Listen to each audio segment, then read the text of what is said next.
and welcome to the IFLA Information Literacy and School Libraries section's joint webinar on information literacy in school librarians' education and in their instructional work. On behalf of the Information Literacy section, thank you for joining us and for attending my presentation, Journeying Through the Information Literacy Landscape in United States School Libraries.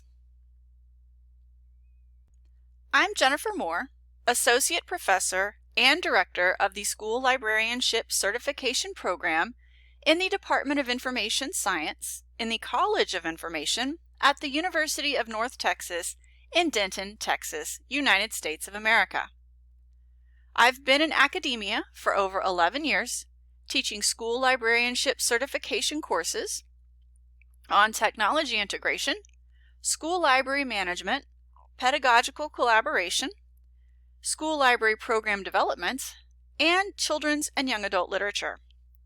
My primary research interests include integrating computational thinking activities into school library curriculum and youth services programming, evidence-based practice in school libraries, and censorship in school libraries. I am also a former elementary school librarian. In my presentation today, we will explore the current state of standards-based information literacy instruction in school libraries in the United States because, as we know, becoming information literate is a critical component in the intellectual development of our young learners in both their curricular and personal settings. First, I will cover school librarianship certification and programs. Next, I will share a few information literacy and inquiry models. Then, we will explore how inquiry is integrated into the new American Association of School Librarians National School Library Standards for Learners, School Librarians, and School Libraries.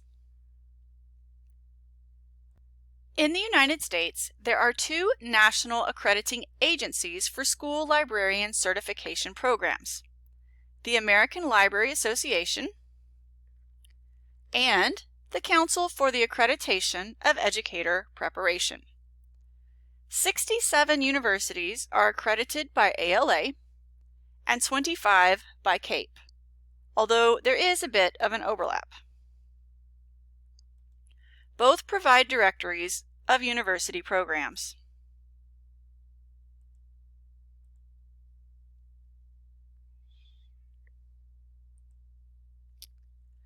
There are also school librarian certification programs that are not accredited by either agency, although I do not have access to how many exist.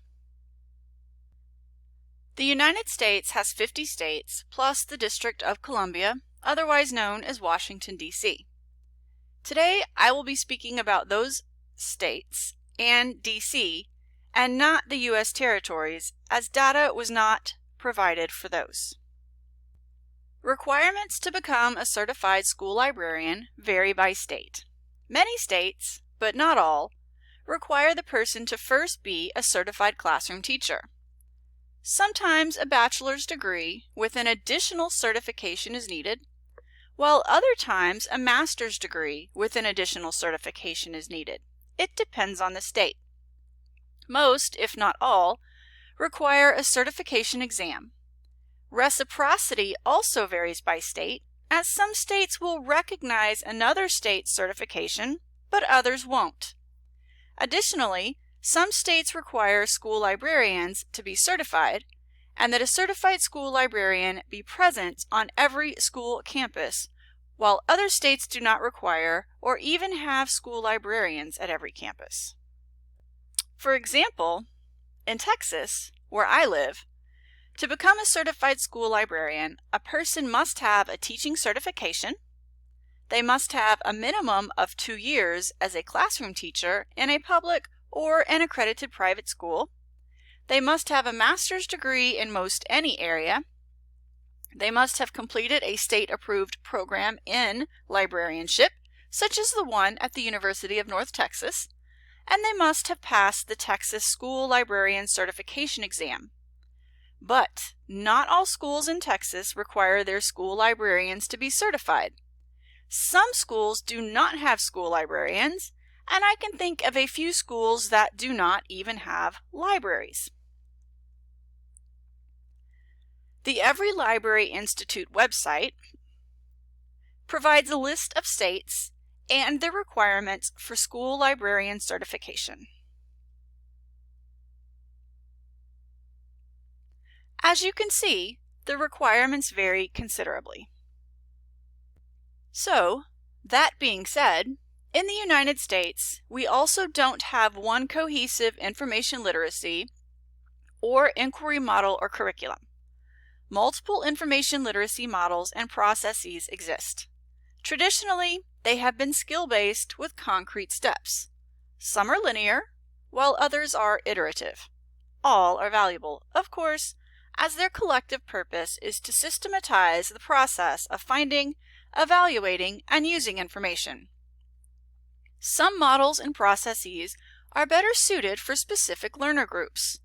As a librarian, you know your learners' needs and abilities, and thus can determine which model or process would benefit them the most. Let's take a moment to explore a few examples. Please note that these are just a few examples and that many more exist. Some of these models have been adopted by entire states or school districts, and some are used on an individual basis depending on the teacher and/or librarian. Some school districts have their own model or process. Again, it varies. The National Council of Teachers of English promotes the KWL model, whereby students select a topic and write down what they already know about the topic, K for know, what they want to know about the topic, W for want, and after reading about the topic, what they learned, L for learn. This model is typically used for younger learners. The website offers the KWL Creator to guide students through the process. The process can, of course, be completed on paper, too.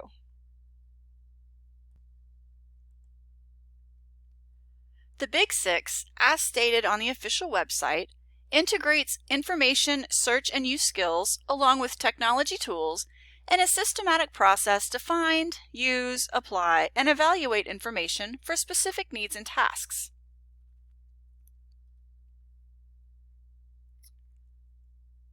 Big Six involves task definition, information seeking strategies, locating and accessing information, using the information, synthesizing, and evaluating. Super 3 is a simplified version of Big Six, often used with younger grades. It involves only 3 steps: plan, do, review. For an example of a state-specific model, here is Florida's Library Media Research Model, the FINDS model. It involves focusing on the information need, investigating resources to search for answers, noting and evaluating facts and ideas to answer the question, developing information into knowledge for presentation, and self-evaluating the presentation and search process. Carol Koltow, Leslie Maniotis, and Ann Kaspari developed the Guided Inquiry Design process, which engages children in constructing personal knowledge while using a wide range of sources of information and creatively sharing their learning with their fellow students in an inquiry community. It involves 8 steps: open, immerse, explore, identify, gather, create, share, and evaluate.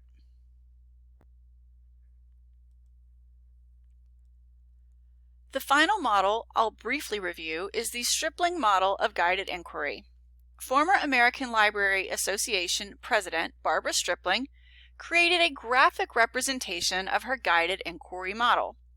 Stripling uses the language wonder, investigate, construct, express, reflect, and connect. As you can see, by the multiple directions of the arrows, learners are encouraged to move forwards and backwards through the process as necessary. When teaching the Stripling model, it is typical to focus only on 1 or 2 steps at a time. Regardless of its title, who developed it, the vocabulary used, and steps involved, these models or processes all possess common characteristics. Deciding on your question or questions, knowing where to look for information, finding the information, evaluating the information, extracting the information, synthesizing the information, sharing the information, and ultimately creating new knowledge for the learner. In 2018, the American Association of School Librarians published the National School Library Standards for Learners, School Librarians, and School Libraries. They describe it as a guide, not a curriculum. As the title suggests, there are 3 sets of standards within the book: one for learners, one for the school librarians themselves, and one for the school library program. Each set of standards are built on 6 shared foundations: inquire, include, collaborate, curate, explore, and engage. Each shared foundation is accompanied by a key commitment or definition. Inquire. Build new knowledge by inquiring, thinking critically, identifying problems, and developing strategies for solving problems. Include. Demonstrate an understanding of and commitment to inclusiveness and respect for diversity in the learning community. Collaborate. Work effectively with others to broaden perspectives and work toward common goals. Curate. Make meaning for oneself and others by collecting, organizing, and sharing resources of personal relevance. Explore. Discover and innovate in a growth mindset developed through experience and reflection. Engage. Demonstrate safe, legal, and ethical creating and sharing of knowledge products independently while engaging in a community of practice and an interconnected world. Each shared foundation is divided into 4 domains: think, create, share, and grow. The definitions for each domain can be found on page 15 of the Standards book. Think. Inquire, think critically, and gain knowledge. This is a cognitive domain. Create. Draw conclusions, make informed decisions, apply knowledge to new situations, and create new knowledge. This is a psychomotor domain. Share. Share knowledge and participate ethically and productively as members of our democratic society. This is an affective domain. Grow. Pursue personal and aesthetic growth. This is a developmental domain. At each intersection of the shared foundations and domains are competencies, or general statements that describe the desired knowledge, skills, and dispositions of a learner completing a learning experience. From these competencies, a librarian can write learning outcomes specific to the lesson being taught. Let's take a look at an example. AASL provides the framework for learners on their website. The framework for school librarians and school libraries are available in their book, as well as detailed matrices for each of the 6 shared foundations. The book also offers measurement and evaluation tools that align with the framework and matrices. As you can see, the shared foundations and key commitments, which are the definitions for each foundation, are in the first row: inquire, include, collaborate, curate, explore, and engage. The 4 domains are in the first column: think, create, share, and grow.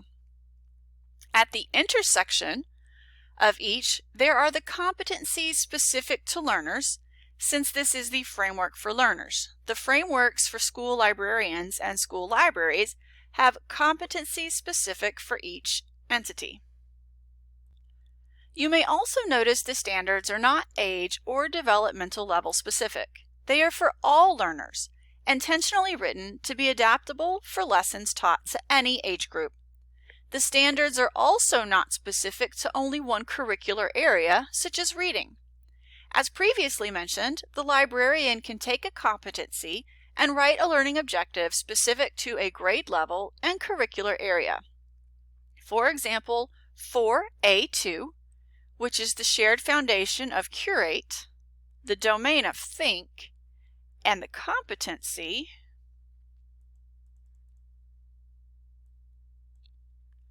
learners act on an information need by identifying possible sources of information, can be customized for a lesson with 6-year-olds researching the life cycle of a chicken, for 11-year-olds researching the Comanches, which is an indigenous tribe in Texas and other Southwest states, for 15-year-olds understanding the context for The Great Gatsby, or for any student seeking information about a personal need, such as an illness. In the standards, the focus on skills remains, with the addition of inquiry-based learning integrated throughout the standards. Marcia Martis, chair of the AASL Standards and Guidelines Editorial Board, during the development of the standards, describes it as a paradigm shift, as librarians provide resources and instruction to all learners through an inquiry-based research model that supports questioning and the creation of new knowledge focused on learners' interests and real-world problems. Yes, there is a shared foundation specific to inquire. However, competencies specific to inquiry are located throughout the shared foundations. For example, 6C2, which is engage, share, disseminating new knowledge through means appropriate for the intended audience, is the point in the inquiry process where learners share knowledge acquired, but in this context, the focus is on ethical use of information. Earlier in the presentation, I noted that certification requirements vary by state, and this is true for the use of the AASL standards. The Maryland State Department of Education has adopted the AASL standards for their school librarians to use. The Kentucky Board of Education uses the AASL standards as a foundation, but then regrouped into what they call grade bands for primary, intermediate, middle, and high school. Texas, conversely, uses its own set of standards not connected to AASL. However, individual school districts or campuses may choose to also incorporate the AASL standards into practice. This journey through the information literacy landscape in United States school libraries has been detailed but brief. We explored where we have been in recent decades and where we are now. Where will we go next?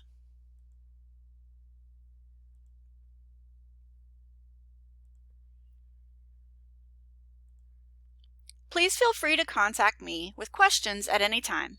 Thank you again for joining us.